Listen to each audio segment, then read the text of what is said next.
नमस्कार दोस्तों। हम 7वीं कक्षा का अध्याय संख्या 3 पढ़ रहे थे और उसमें हमने अभी तक आपके दिल्ली के शासन, दिल्ली के सुल्तानों के बारे में जानकारी कैसे प्राप्त होती है और गैरीसन शहर से लेकर साम्राज्य तक का विस्तार कैसे हुआ, सुल्तानों के अधीन दिल्ली, ये बातें पढ़ ली थी। आज हम बात करेंगे खिलजी और तुगलक वंश के अंतर्गत प्रशासन, नज़दीक से एक नज़र, और 15वीं तथा 16वीं शताब्दी में सल्तनत। काफ़ी छोटा सा बिंदु शेष रहा है, ठीक है। अब यहाँ से हम हेडिंग देते हैं। पहले मैं हेडिंग दे देता हूँ, फिर बात शुरू करते हैं।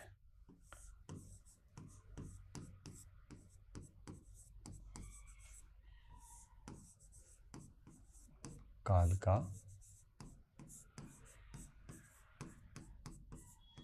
प्रशासन, ठीक है।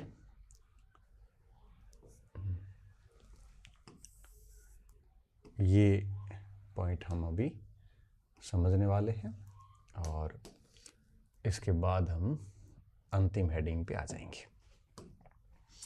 देखिए, खिलजी और तुगलक काल का प्रशासन क्यों इन्होंने शुरू किया है, हेडिंग क्यों दी? क्योंकि सबसे पहले दिल्ली सल्तनत के अंदर प्रशासनिक व्यवस्थाओं का एक व्यवस्थित रूप है, वो हमें खिलजी काल में देखने को मिलता है। ऐसा नहीं है कि गुलाम वंश में सल्तनत कालीन प्रशासन नहीं था, मगर एक व्यवस्थित प्रशासन नहीं था। इल्तुतमिश ने एकता व्यवस्था शुरू करी थी, बलबन ने भी प्रशासन में कुछ सुधार किए थे, लेकिन अलाउद्दीन के काल तक आते आते एक सुव्यवस्थित प्रशासनिक ढांचा जो है वो देखने को मिलता है। इनमें क्या था कि इन्होंने कई सूबेदार नियुक्त, इन्होंने किया क्या था, थोड़ा सा समझिए आप। सल्तनत कालीन शासक क्या करते थे, जो प्रशासनिक पद थे उन पदों पर अक्सर इन्होंने क्या किया था कि जो नीचे के वर्ग के लोग थे, ठीक है, एक इसमें हेडिंग थी, मैं आपको बता देता हूँ।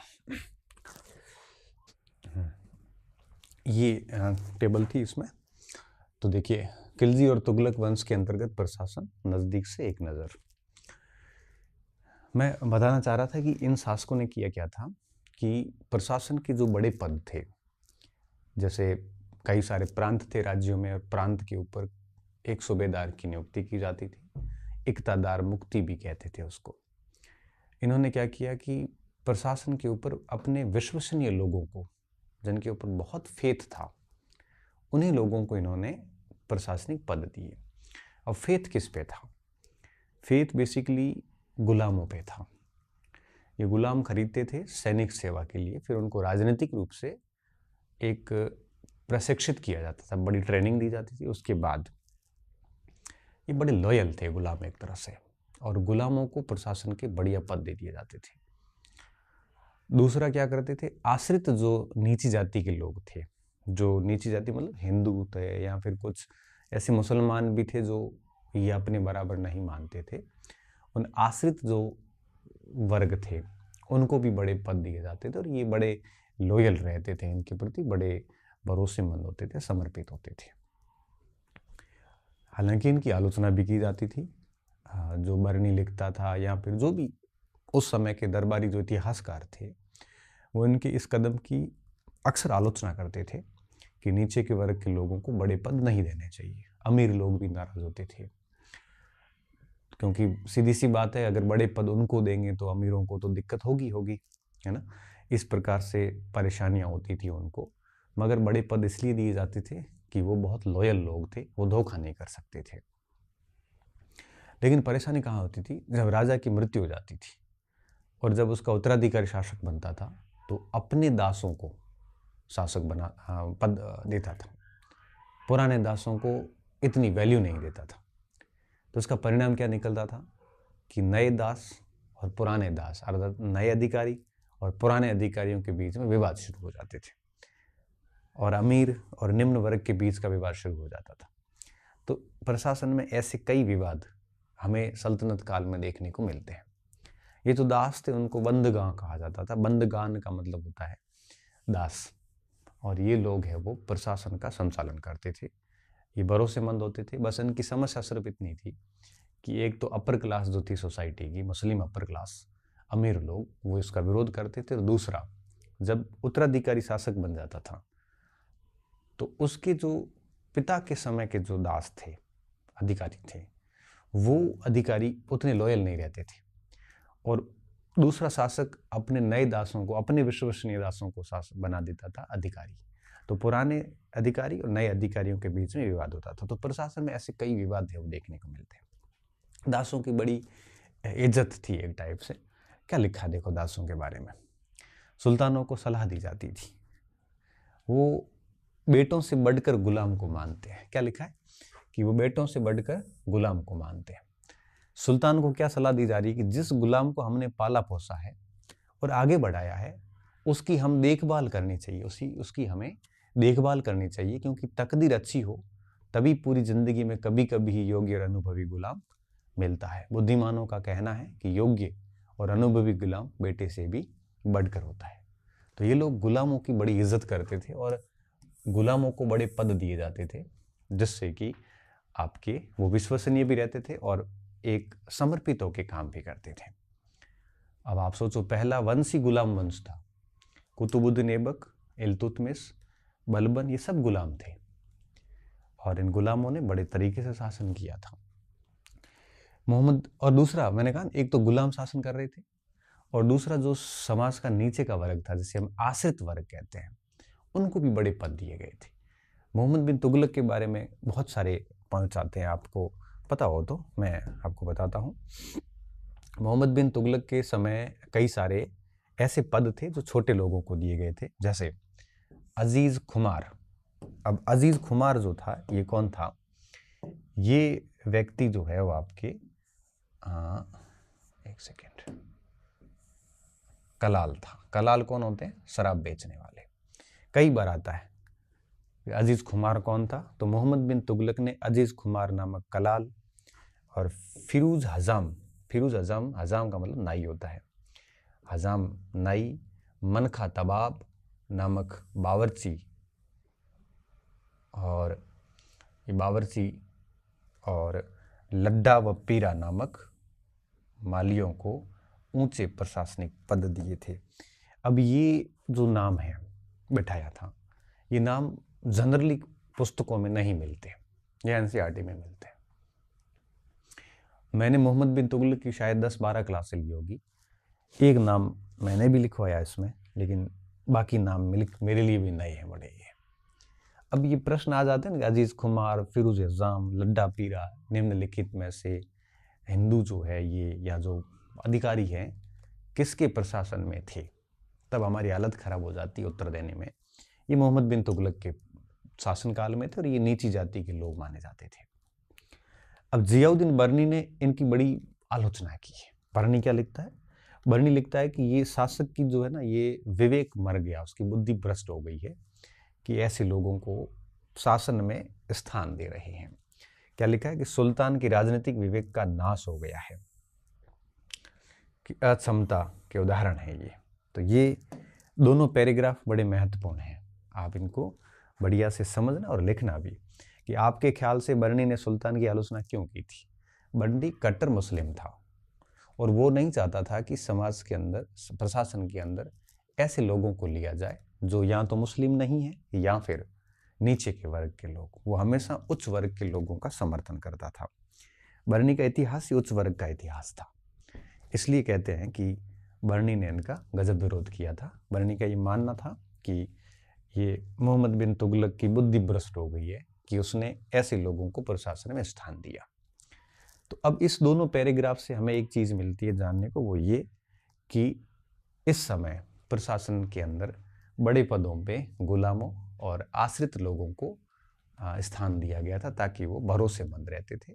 इनमें दिक्कत सिर्फ 2 प्रकार की थी। एक तो ये थी कि पुराने गुलाम और नए गुलाम आपके आपस में लड़ते थे, और दिक्कत थी कि नीचे के लोगों को ऊपर के लोग स्वीकार नहीं करते थे, राजा की आलोचनाएं होती थी। तो क्या आपको गुलाम को बेटे से बढ़कर मानने का कोई कारण समझ में आता है? बिल्कुल आता है। बेटे भरोसेमंद नहीं होते थे। कई बार गद्दी को प्राप्त करने के लिए बाप की भी हत्या कर सकते थे और करते भी थे, उत्तराधिकारी युद्ध देखते ही है हम। लेकिन जो गुलाम थे वो बड़े लॉयल थे और समर्पित होकर सेवा करते थे। बेटों ने विद्रोह भी की है, लेकिन गुलाम विद्रोह नहीं करता था। गुलाम को जैसे चलाओगे वैसा चल लेगा, बेटे नहीं चलते। इसलिए ये सलाह दी जाती थी कि बेटे जो है वो आपके गुलामों से बढ़ के नहीं है, बेटों से बढ़कर कौन है, गुलाम है। ठीक है, ये कुछ टेबल्स थी जो एनसीईआरटी ने अपनी पॉइंट में लिखी। एक टेबल और भी आती है, वो क्या है मैं पढ़ा देता हूँ, फिर अपन आगे बढ़ते हैं और टॉपिक को समझते हैं। ये सारी चीज़ें पहले समझ विकसित हो जाएगी तो लिखने में फिर आसानी रहती है। अफ्रीकी देश मोरक्को से एक यात्री आया था, इब्न बतूता भारत। ठीक है, मोरक्को से आया था और ये मोहम्मद बिन तुगलक के काल में आया था। ठीक है, किसका काल था, मोहम्मद बिन तुगलक का काल था। और हम यहाँ पे इनके बारे में बहुत अधिक नहीं पढ़ेंगे, लेकिन हाँ जितना एनसीईआरटी ने दिया उतना देखते हैं। ये क्या लिखता है देखो, बड़ी इंटरेस्टिंग बातें हैं कि चट्टानी उबड़ खाबड़ पहाड़ी इलाकों में किले बनाकर रहते थे। ठीक है, और कभी कभी बांस के झुरमुटों में भी रहते थे। भारत में बांस पोला नहीं होता था, बहुत बड़ा होता था। अफ्रीका में बांस है वो कमजोर होता है, भारत में बांस भी काफी मजबूत होता है, बहुत बड़ा होता था। इसके अलग अलग हिस्से आपस में इस तरह से गुंथे होते थे कि उन पर आग का भी असर नहीं होता और वे कुल मिलाकर बहुत ही मजबूत होते हैं। सरदार इन जंगलों में रहते थे। ठीक है, जो इनके लिए किले की प्राचीर का काम देते हैं। इस दीवार के घेरे में ही उनके मवेशी फसल रहते हैं। अंदर ही पानी भी उपलब्ध रहता है, अर्थात वह एकत्रित हुआ वर्षा का जल होगा, इसलिए उन्हें प्रबल बलशाली सेनाओं के बिना हराया नहीं जा सकता। ये सेनाएं जंगल में घुसकर खास तौर से तैयार किए गए औजारों से बांसों को काट डालती थी। सरदारों की रक्षा व्यवस्था का ये वर्णन है वो किसने किया है, ये वर्णन किया है इब्न बतूता ने, जो मोरक्को से आया था। ये सरदारों के रहने की व्यवस्था थी। तो सरदारों ने जो किले बनाए थे, बेसिकली ये किले किसके बनाए हुए हैं, बांस के बनाए हुए हैं। ठीक है, किले किसके बनाए हुए हैं, बांस के किले हैं और इनका ही एक प्रकार से दुर्गीकरण था। जब तक बांस काटी नहीं जाती तब तक ये एक प्रकार से किले की प्राचीर का काम करते थे। किला के प्राचीर के तौर पे, मतलब एक बाड़ होती है उस टाइप से बनाई जाती थी। और यहाँ पे सरदार रहते थे। सरदार कौन होते थे, प्रांतों के ऊपर नियुक्त किए जाते थे और सुल्तान को सीधा रिपोर्टिंग करते थे। तो इस प्रकार से ये चीज़ें चलती थी। चलो ये आगे बात दूसरी आ जाएगी। अब हम इस बात को यहाँ से लिखेंगे और आगे बढ़ेंगे। ठीक है, तो बात शब्द से पहले शुरू करते हैं।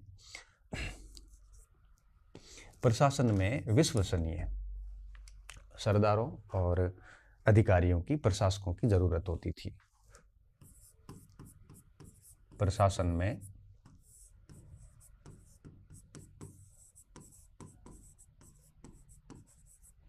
विश्वसनीय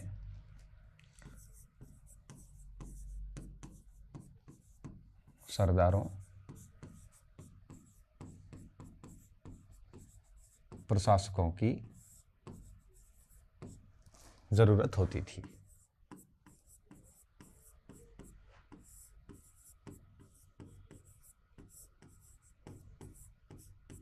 ठीक है, विश्वसनीय नहीं होंगे तब तक काम नहीं चलता था। और ये लोग क्या करते थे, विश्वसनीय किसको मानते थे, गुलामों को विश्वसनीय मानते थे, और जो आश्रित निम्न वर्ग के लोग थे उनको विश्वसनीय मानते थे। इसलिए उनको इन्होंने भर्ती किया, राजनीतिक रूप से ट्रेंड किया और पद दिए। इसके पीछे दो प्रकार की समस्या उपजी कि जैसे एक शासक, पूर्व का शासक, और जैसे बाप ने जो दास भर्ती किए और उनको जो पद दिए, अब जब उसका बेटा राजा बनेगा तब पुराने वाले दासों को ज़्यादा महत्व तो नहीं देता था और वो अपने जो विश्वसनीय दास थे उनको पद देता था। तो नए दास और पुराने दासों के बीच में विवाद कलह चलती रहती थी। और दूसरा, नीचे के वर्गों को प्रशासन ने बड़े पद देने से क्या हुआ कि जो अपर क्लास के जो मुस्लिम थे, अमीर लोग थे, उनका हमेशा से झेलना पड़ता था। और लेखक भी लिख के चले गए थे, वो खैर अपन ने बरनी में देखा ही है। तो प्रशासकों की जरूरत होती थी। इस हेतु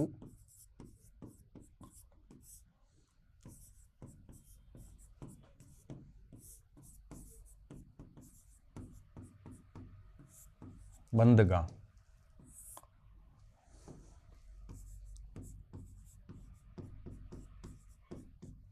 आश्रित जो निम्न वर्ग था, आश्रित का मतलब जो उनके ऊपर निर्भर था, बादशाहों के ऊपर, सॉरी सुल्तानों के ऊपर, आश्रित निम्न वर्ग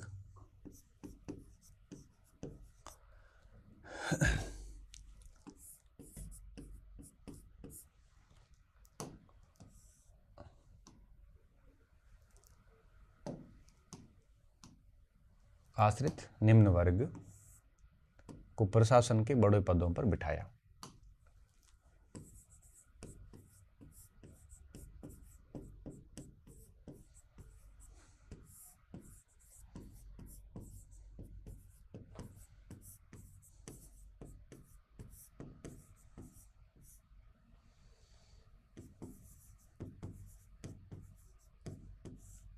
ठीक है। अब देखो, दासों को सैन्य सेवा के लिए खरीदा जाता था, मगर राजनीतिक रूप से प्रशिक्षित कर लिया जाता था। ठीक है, दासों को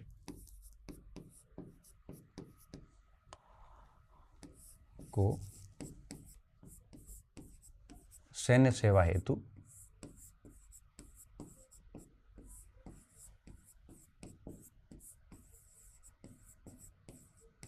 खरीदा जाता था।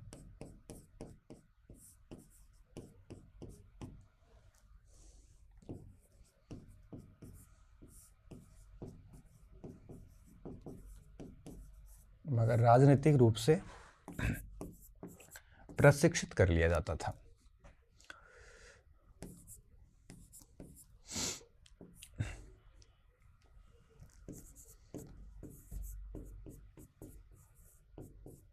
प्रशिक्षित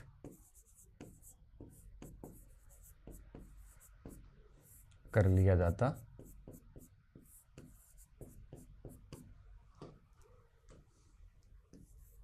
प्रशिक्षित कर लिया जाता था। ठीक है,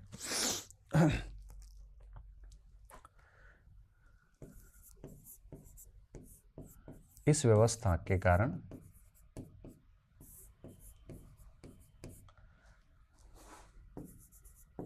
कई विरोध उपजते थे।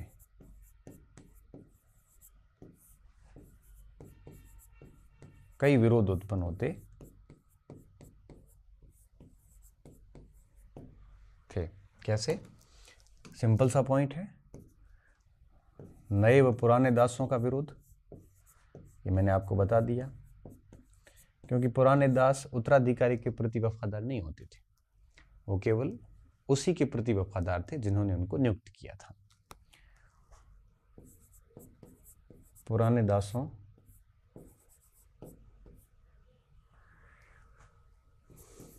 का विवाद होता था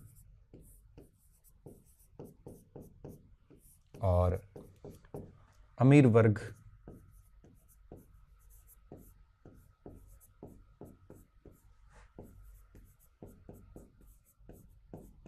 आश्रित वर्ग का विरोध करते थे।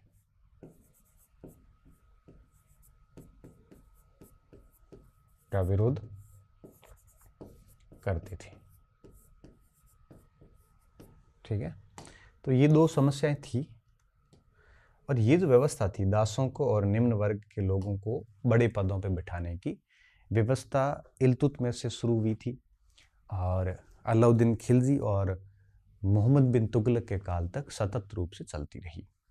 ठीक है, अलाउद्दीन खिलजी और मोहम्मद बिन तुगलक तक ये सब चीज़ें चलती रही थी। आप इनके नाम भी साथ में लिखना, ठीक है ना, ताकि थोड़ा सा चीज़ें बढ़िया हो जाएगी। अच्छा, अब आगे देखिए। अब यहाँ पे क्या होता था कि इल्तुतमिश ने कुछ नवाचार और किए थे। इल्तुतमिश ने एकता व्यवस्था शुरू करी थी, मतलब साम्राज्य को कई छोटे छोटे भागों में बांट दिया था, एक प्रांतों में, जैसे हम एकता कहते हैं। उसके ऊपर एकतादार की नियुक्ति कर ली थी और एकतादार के ऊपर कुछ नियमावली बना दी थी ताकि यहाँ से भी कोई सूबेदार या सरदार कोई विद्रोह है वो न करे। इस प्रकार से पूरा सिस्टम चलता था। बाकी गांव स्तर की नौकरशाही इस समय इतनी विकसित है वो हुई नहीं थी। ठीक है, तो इसको आप लिखिए, अपन आगे बढ़ते हैं।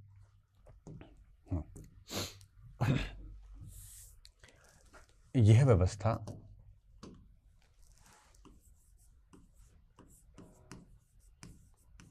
यह व्यवस्था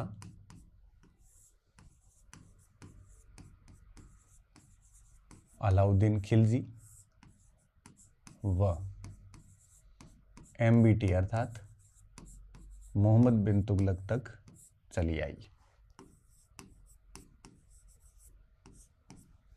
ठीक है। और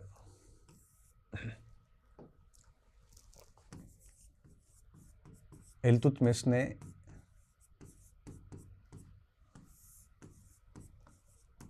राज्य को कई एकताओं में बांटकर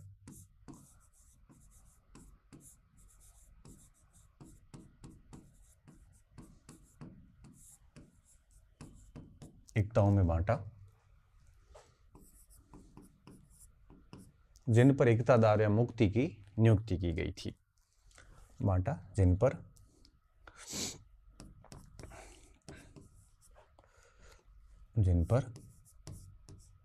अच्छा, ये जो बिंदु है ना दोनों, ये राजनीतिक रूप से स्थिरता है।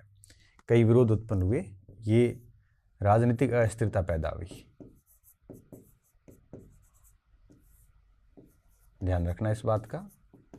पॉलिटिकल इनस्टेबिलिटी क्यों पैदा हुई? क्योंकि विद्रोह, विवाद, ये सारे अस्थिरता पैदा करते हैं। ठीक है। तो कई बार ये शब्द आ जाता है, राजनीतिक अस्थिरता पैदा हुई, ये पॉइंट आ जाता है कई बार, तो ध्यान रखना इसका। एकताओं में बांटा, जिन पर एकतादार व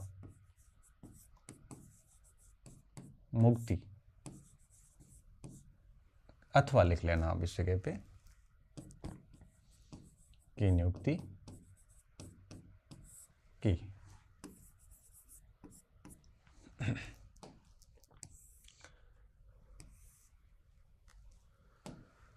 इन अधिकारियों को भी नियंत्रित रखा। इन अधिकारियों पर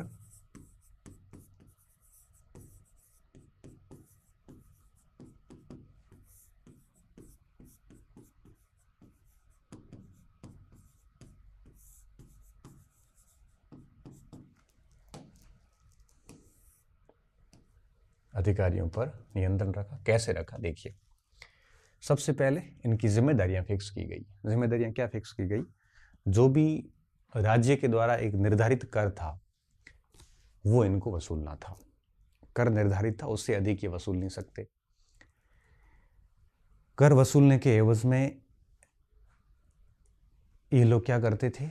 वहां पे कानून व्यवस्था, शांति, सुरक्षा, इन सब का ध्यान रखते थे। साथ में ये लोग वहां प्रभावी ना हो जाएं, इस हेतु ये ट्रांसफर करते रहते थे। एक इख्तियार को दूसरे में भेजते थे, दूसरे को तीसरे में भेजते थे, क्योंकि एक लंबे समय तक कोई वहां रहेगा तो वो थोड़ा सा प्रभावी हो जाएगा। प्रभावी हो गया तो वो कभी भी अपने आप को आजाद घोषित कर सकता है, विद्रोह हो सकता है। एकताओं को वंशानुगत नहीं दिया, हालांकि समय समय पर इनमें चेंजेस भी आए, मगर एकताओं को वंशानुगत नहीं दिया। वंशानुगत अगर देते तो फिर क्या होता है कि वो जागीरदारी व्यवस्था से फिर कोई फर्क अलग नहीं होता। जागीरदारी व्यवस्था ऐसे ही तो भिन्न थी। जागीरदारियां में जागीरें, कई सारी जागीरें ऐसी थी जो वंशानुगत दी जाती थी। जागीरदारों का ट्रांसफर भी नहीं होता था, मतलब कई सारियों पे कुछ पे तो होता था। एकताओं में ऐसा नहीं था। एकता व्यवस्था इतनी कंप्लीटली कंट्रोल्ड में थी कि एकतादार कभी भी ऐसे तानाशाह नहीं हो सकते थे। टैक्स वसूलते थे, लेकिन टैक्स की दर का निर्धारण जो है वो सरकार खुद करती थी। वहां पे कानून व्यवस्था, सुरक्षा, शांति सब जिम्मा इख्तियार का था, और समय समय पर इख्तियार का स्थानांतरण हो जाता था, वंशानुगत नहीं थी। तो इख्तियार भी प्रभावी नहीं हुए और शासन भी सही तरीके से चलता रहा। ये इल्तुतमिश की व्यवस्था थी, जिसको आगे भी कंटिन्यू चलती रही। हालांकि हर शासक ने इसमें कुछ कुछ चेंजेस जो है वो किए। आगे जाके तुगलक वंश में भी लास्ट में जाते जाते ये आपके हो गई थी, वंशानुगत हो गई थी। फिरोज शाह तुगलक ने शायद वंशानुगत कर दी थी बाद में, लेकिन आरंभ में ऐसी वंशानुगत नहीं थी। ठीक है। तो इन अधिकारियों पर कैसे नियंत्रण रखा? देखो, सैनिक अभियान, कानून व्यवस्था,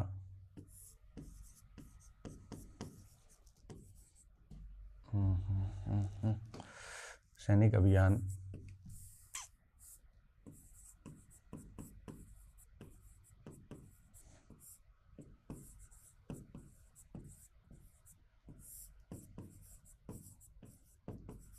कानून व्यवस्था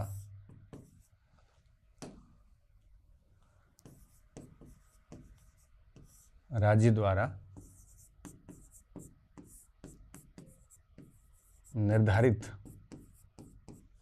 कर वसूली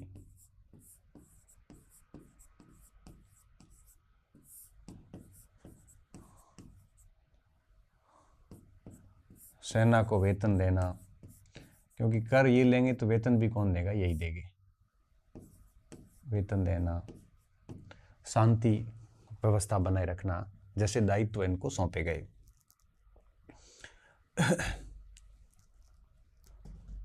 जैसे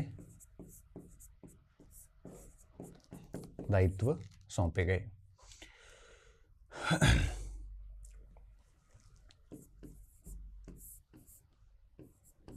अब ये क्या करते थे, जितना रेवेन्यू आता था उस रेवेन्यू का यूज़ हो जाता था, सेना को वेतन दे देते थे, उसमें फिर जो बचता था उसमें एक हिस्सा वो भी राज्य तय करता था, सुल्तान तय करता था, वो हिस्सा इक़्तिदार रख लेता था अपने वेतन के रूप में और बाकी हिस्सा केंद्र को भेज देता था। तो दायित्व सौंपे गए। दूसरा,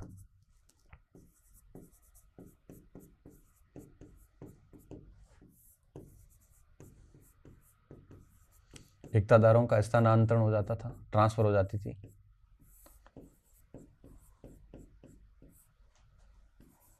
पद वंशानुगत नहीं था।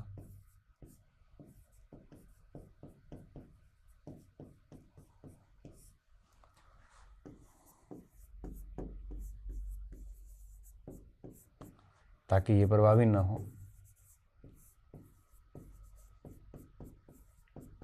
इक़्तिदार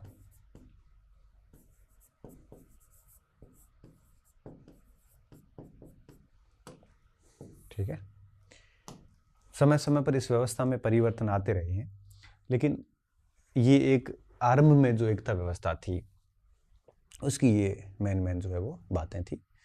तो अच्छा, ये सैनिक कितने रखेंगे ये भी संख्या तय थी, ताकि क्या बड़ी सेना अगर बना देंगे तो फिर कल को यही अभियान कर लेंगे, राजा के खिलाफ ही कर लेंगे, तो सैनिक संख्या भी निर्धारित थी।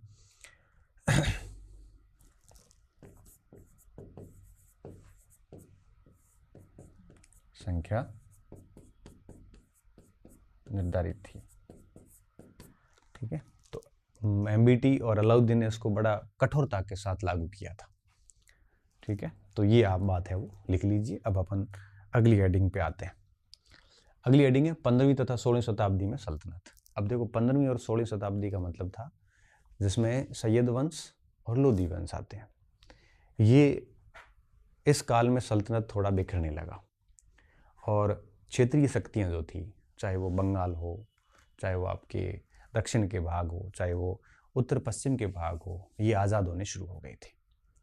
और देखते ही देखते भारत का जो एक बड़ा साम्राज्य बनाया था इन्होंने तुगलक काल तक, वो बिखरता गया और धीरे धीरे सल्तनत बिखरती गई और अल्टीमेटली मुगलों ने पानीपत के पहले युद्ध में 1526 में सल्तनत को समाप्त करके और उसके स्थान पे मुगल वंश की स्थापना करी। तो जो ये काल था 15वीं और 16वीं शताब्दी का काल, ये डिक्लाइन फेज थी, पतन का काल था। और इस समय कई छोटे छोटे राज्य उत्पन्न हो गए थे, जैसे बंगाल में सूर वंश, शेरशाह सूर है वो प्रभावी हो चुका था वहाँ पे, और इसी सूर ने आगे जाके चौसा और कन्नौज के युद्धों में हुमायूं को हरा के और द्वितीय अफगान वंश की स्थापना की थी, जिसने 1540 से लेकर लगभग 55 तक शासन किया। फिर अकबर के काल में फिर अकबर का शासन आया, बेराम खान हेमू को पराजित किया, पानीपत का दूसरा युद्ध और वापस शुरू हो गया था इनका शासन, जिसको अपन आगे पढ़ेंगे मुगल काल के अंदर। तो ये इसमें हम सीधा सा यही पॉइंट लिखते हैं कि यह सल्तनत के पतन का काल था। यह काल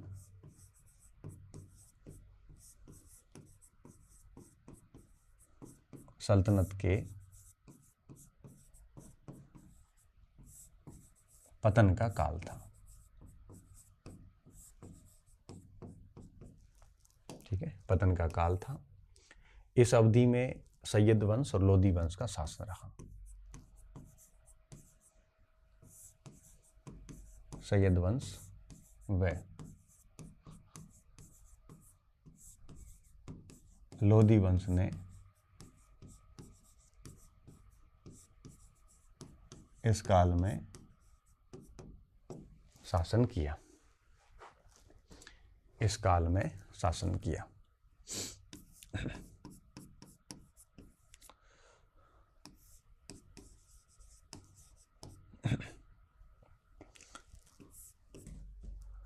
कमजोर शासकों का फायदा उठाते हुए बंगाल है, दक्षिणी भारत है, अफगान क्षेत्र है, गुजरात है, ये सारे आज़ाद हो गए। और साथ में अफगानी, राजपूत, मराठे तो नहीं थे, सॉरी, अफगानी, राजपूत जैसे नए वर्ग उभर कर सामने आए। ठीक है, कमजोर शासकों के कारण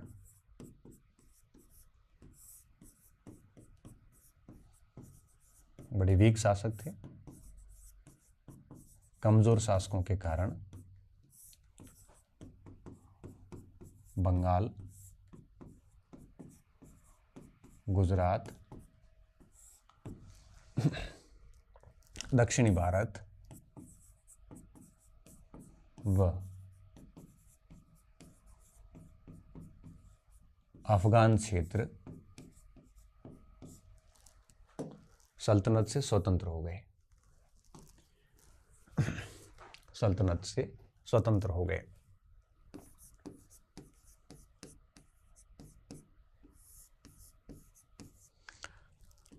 स्वतंत्र हो गए।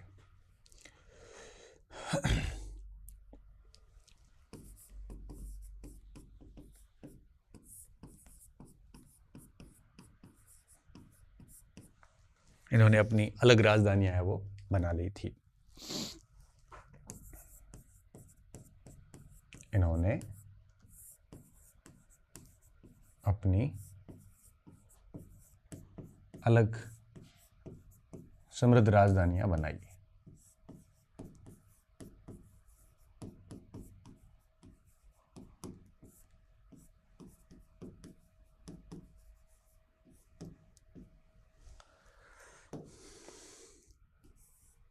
क्लियर?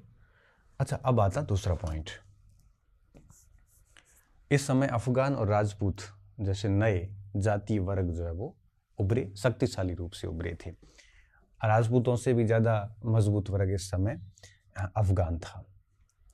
अफगान व राजपूत नए शासक वर्ग के रूप में उभरे।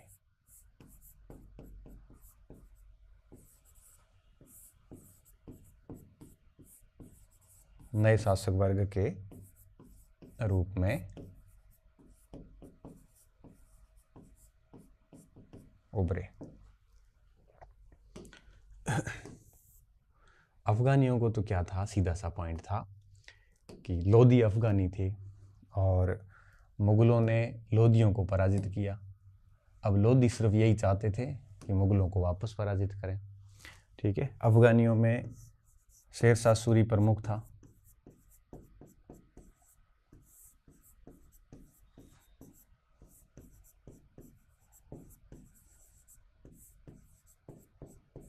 इसने चौसा व कन्नौज के युद्धों में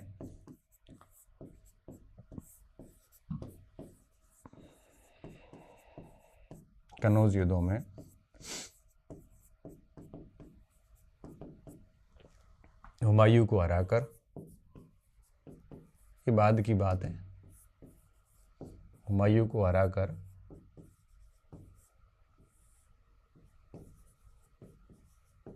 द्वितीय अफगान वंश,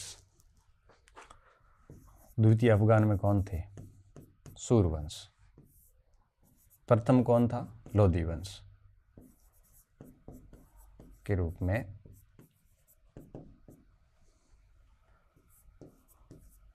सूरवंश की स्थापना की।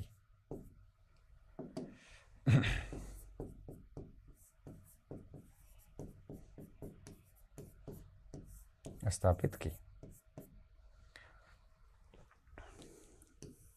ठीक है, सूरवंश स्थापित किया और जिसने 1540 से 55 तक शासन किया, 15 साल लगभग।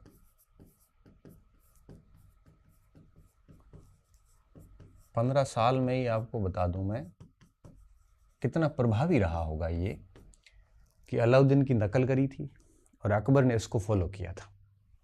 तो अलाउद्दीन और अकबर के बीच की कड़ी थी ये शेरशाह सूरी। इसने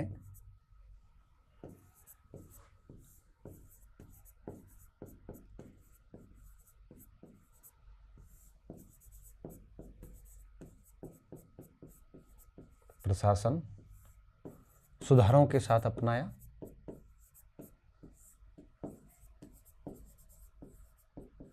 एक का अनुगामी एक का पूर्वगामी था ये। अकबर ने शेरशाह, और अकबर ने तो तारीख शेरशाह ही लिखवाई, तारीख अकबरी भी बोलते हैं उसको, और तारीख शेरशाह ही लिखवाई सिर्फ इसलिए कि अब्बास खान शेरवानी से, सिर्फ इसलिए लिखवाई कि शेरशाह के प्रशासन का अध्ययन करे वो, ताकि अकबर उसकी अच्छी बातें ले ले। ठीक है, शेरशाह का अनुसरण किया तो प्रभावी व्यक्ति था बहुत। ठीक है, ये यहाँ पे चैप्टर ऑलमोस्ट पूरा हो जाता है, मगर एक हेडिंग है जो मुझे और देनी है यहाँ पे, आप इसको लिख लीजिए। एक हेडिंग और बन जाती है यहाँ पे कि मंगोल आक्रमण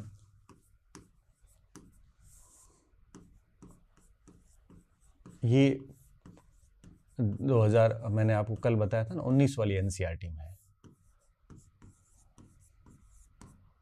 अलाउद्दीन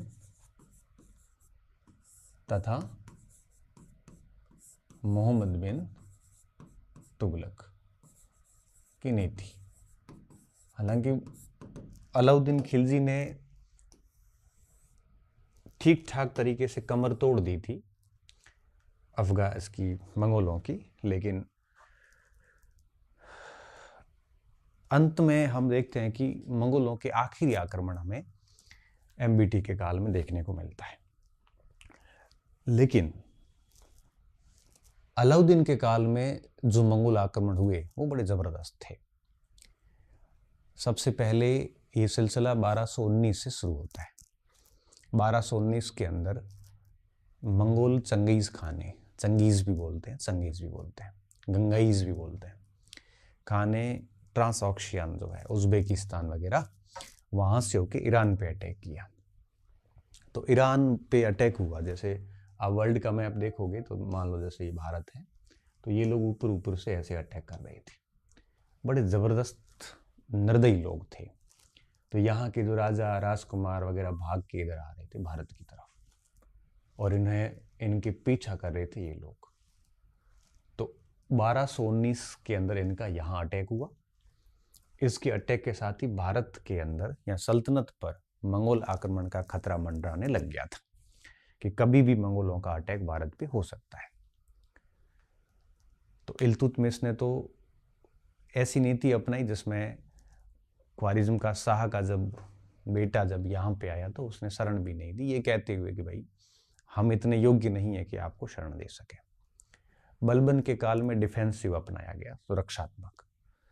फिर अलाउद्दीन ने भी डिफेंसिव अग्रेसिव दोनों अपनाए, और तुगलक, मोहम्मद बिन तुगलक तक आते आते इनकी स्थितियां खराब हो चुकी थी। तो अलाउद्दीन और तुगलक की नीति में डिफरेंस क्या था, ये एक टेबल जो है वो 2019 की एनसीईआरटी में दी हुई है। 19 की एनसीईआरटी में दी हुई है, तो थोड़ा सा दोनों के बीच अंतर करके हम समझेंगे। तो पहले तो मैं एक लाइन लिख लेता हूँ कि मंगोल आक्रमण का खतरा कब शुरू हुआ था, उसके बाद आगे बात करेंगे। चंगेज खान ने जब चंगेज खान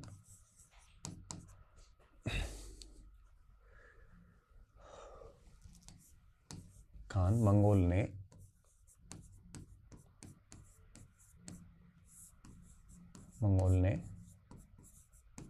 जब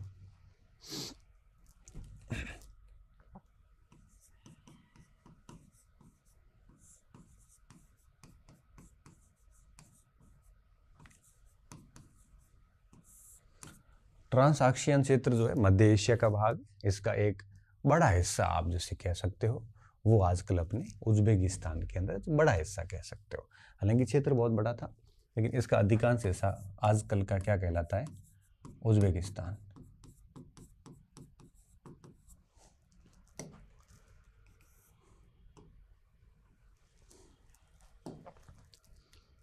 वह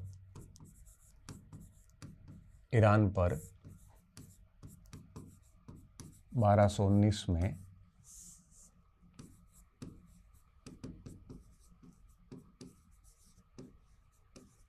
आक्रमण किया।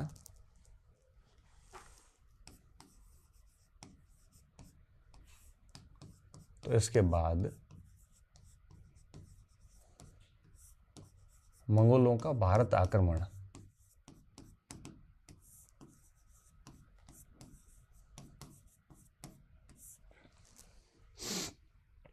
का खतरा बढ़ गया।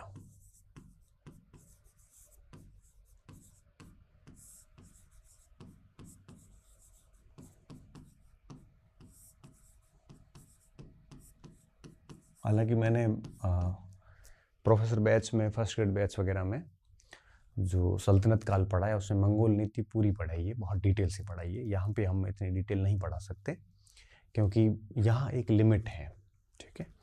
तो वो लिमिट मैं यहाँ क्रॉस नहीं करूँगा। हालांकि जहाँ भी एक्स्ट्रा फैक्ट्स की नीड रहेगी वहाँ मैं डाल दूँगा, ठीक है। खतरा बढ़ गया, पहला खतरा बढ़ गया, ठीक है। भारत का मंगोलों से संपर्क इल्तुतमिश के काल से हो जाता है।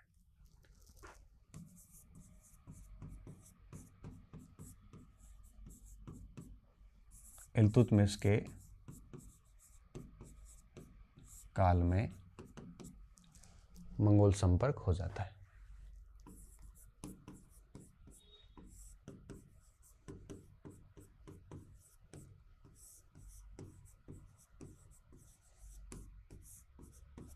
संपर्क हो जाता है।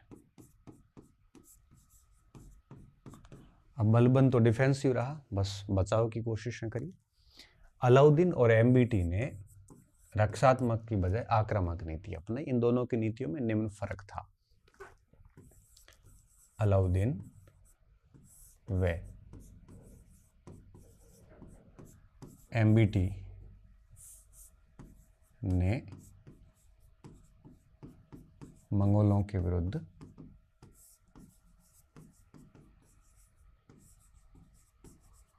आक्रामक नीति अपनाई।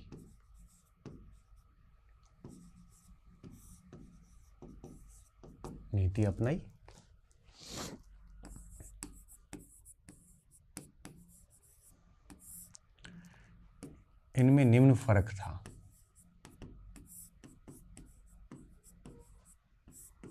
फर्क कई थे इनके,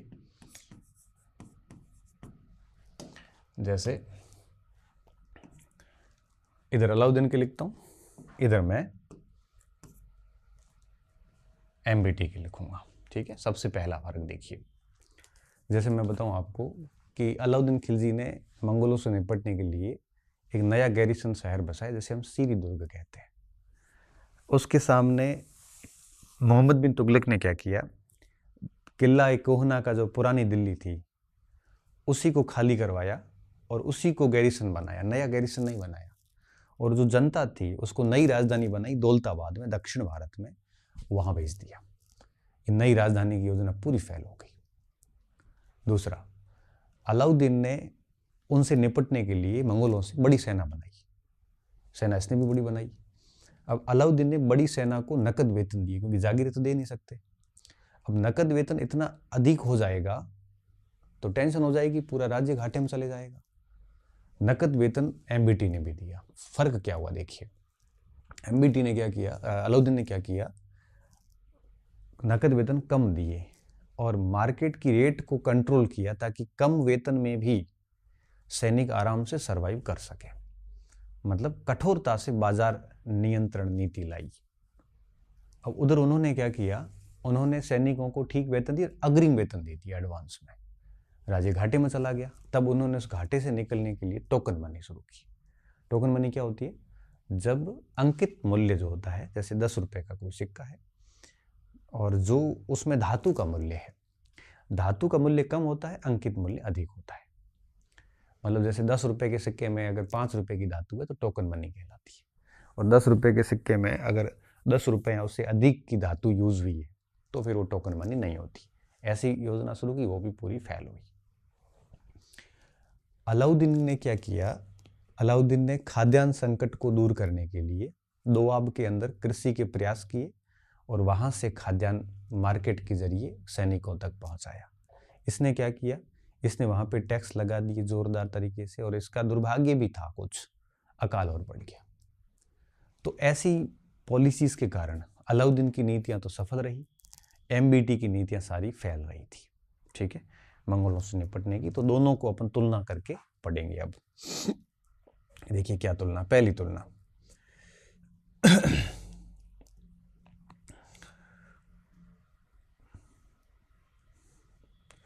अब देखो, अलाउद्दीन के काल में 2 अटैक हुए, मतलब अटैक तो काफी हुए थे, दिल्ली पर 2 अटैक हुए। मतलब मंगोल दिल्ली पर पहुंच गए थे, 1299 में पहुंचे और 1302 में पहुंचे।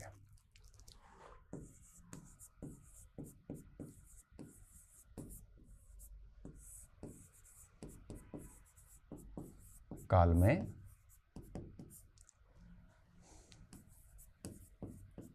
मंगोल 2 बार दिल्ली पहुंचे, बाकी सीमा पे रोक लिया जाता था।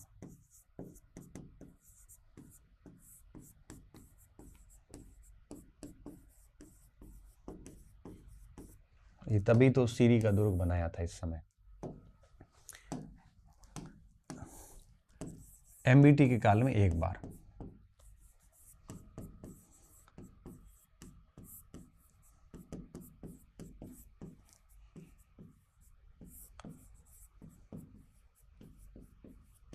नेतृत्व में, मैंने आपको बताया भी था एक बहस के अंदर कि मंगोल दिल्ली पहुंचे थे और बड़ी मुश्किल से औरंगजेब, अलाउद्दीन उस समय रणथंबोर अभियानों में व्यस्त था, दिल्ली घेर ली थी उन्होंने।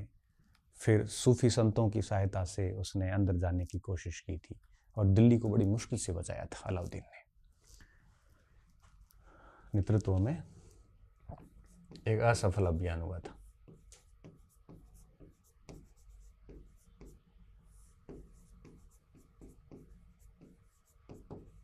अभियान हुआ, पहला अंतर तो ये था कि ये बहुत आक्रामक हुआ था और दिल्ली को घेर लिया गया था। कई महीनों तक दिल्ली अलाउद्दीन से बाहर थी। तब इसने एक नया गैरिसन के रूप में सीरी दुर्ग बनाया। सीरी नामक नया गैरिसन शहर बनाया। और उसने क्या किया, उसने नया शहर नहीं बचाया, बल्कि इसने दिल्ली किला कुहना या पुरानी दिल्ली को खाली करके और उस जगह को गैरिसन घोषित कर दिया और उसकी जनता को नई राजधानी बना के दौलताबाद भेज दिया। ये राजधानी परिवर्तन का निर्णय बड़ा बेहुदा था कि एक व्यक्तियों को शिफ्ट कर दिया। लोग तो क्या राजधानी बदलते हैं तो डॉक्यूमेंट शिफ्ट होते हैं, शासक शिफ्ट होता है, इसने पूरी जनता को शिफ्ट किया था। ठीक है,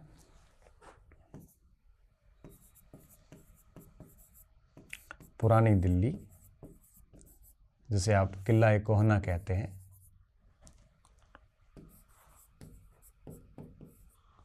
दिल्ली से जनता को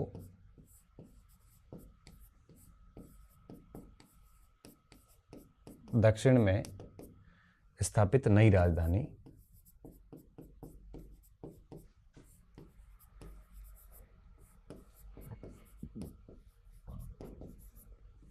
दौलताबाद भेजा।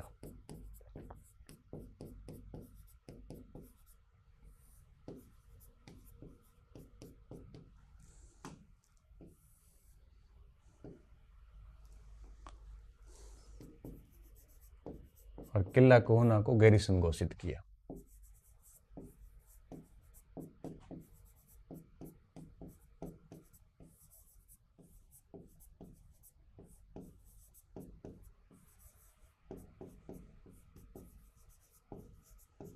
तो नया गैरिसन नहीं बनाया, बल्कि पहले से स्थापित शहर को गैरिसन घोषित कर दिया, जैसे बड़ी अव्यवस्था उत्पन्न हुई। आपको पता है कि जनता पूरी शिफ्ट करोगे तो दिक्कतें बढ़ेगी।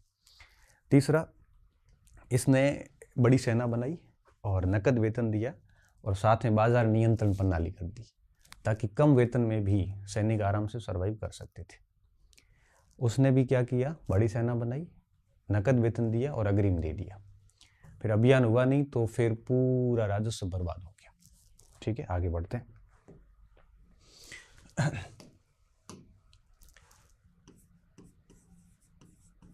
विशाल सेना बनाई।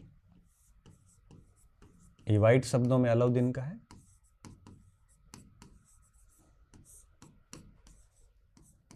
जिन्हें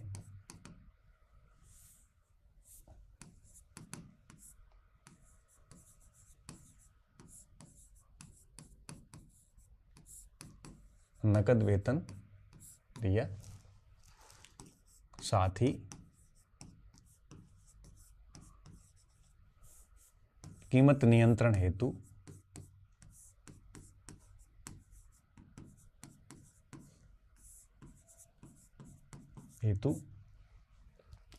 कठोर बाजार व्यवस्था लागू की। कठोरता से बाजार व्यवस्था लागू की।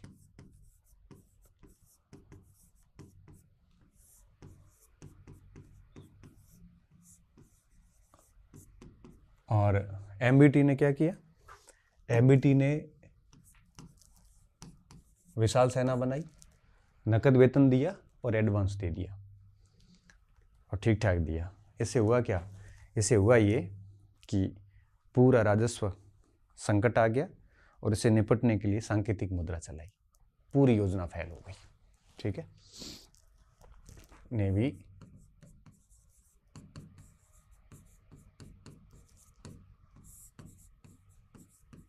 विशाल सेना बनाई,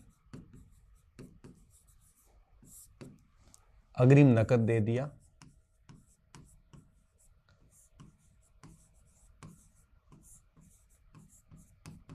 अग्रिम नकद वेतन दिया, राजस्व संकट उत्पन्न हो गया।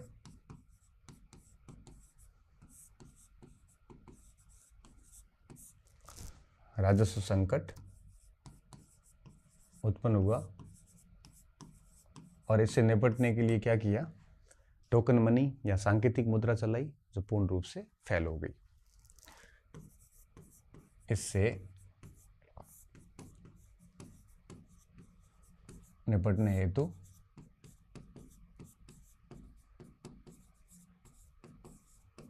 सांकेतिक मुद्रा चलाई।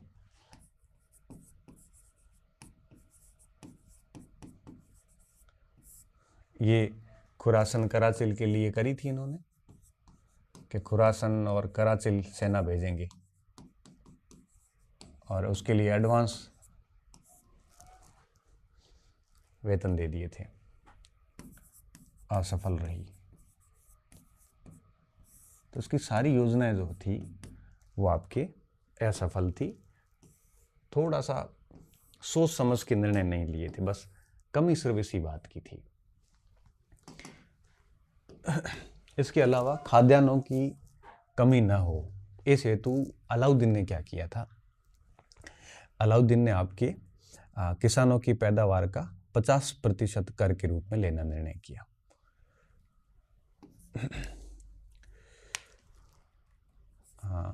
दोआब क्षेत्र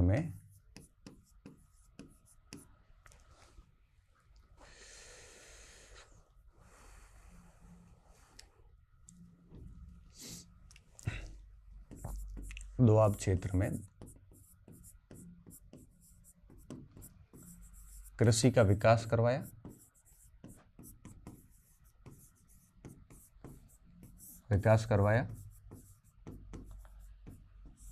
और किसानों से 50% कर वसूला।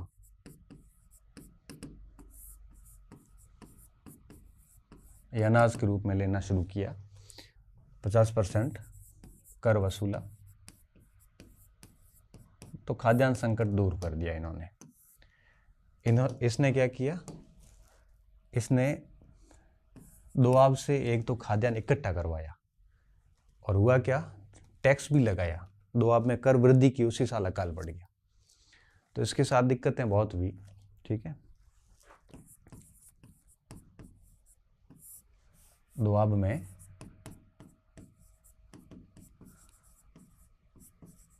कर वृद्धि की, मगर उसी वर्ष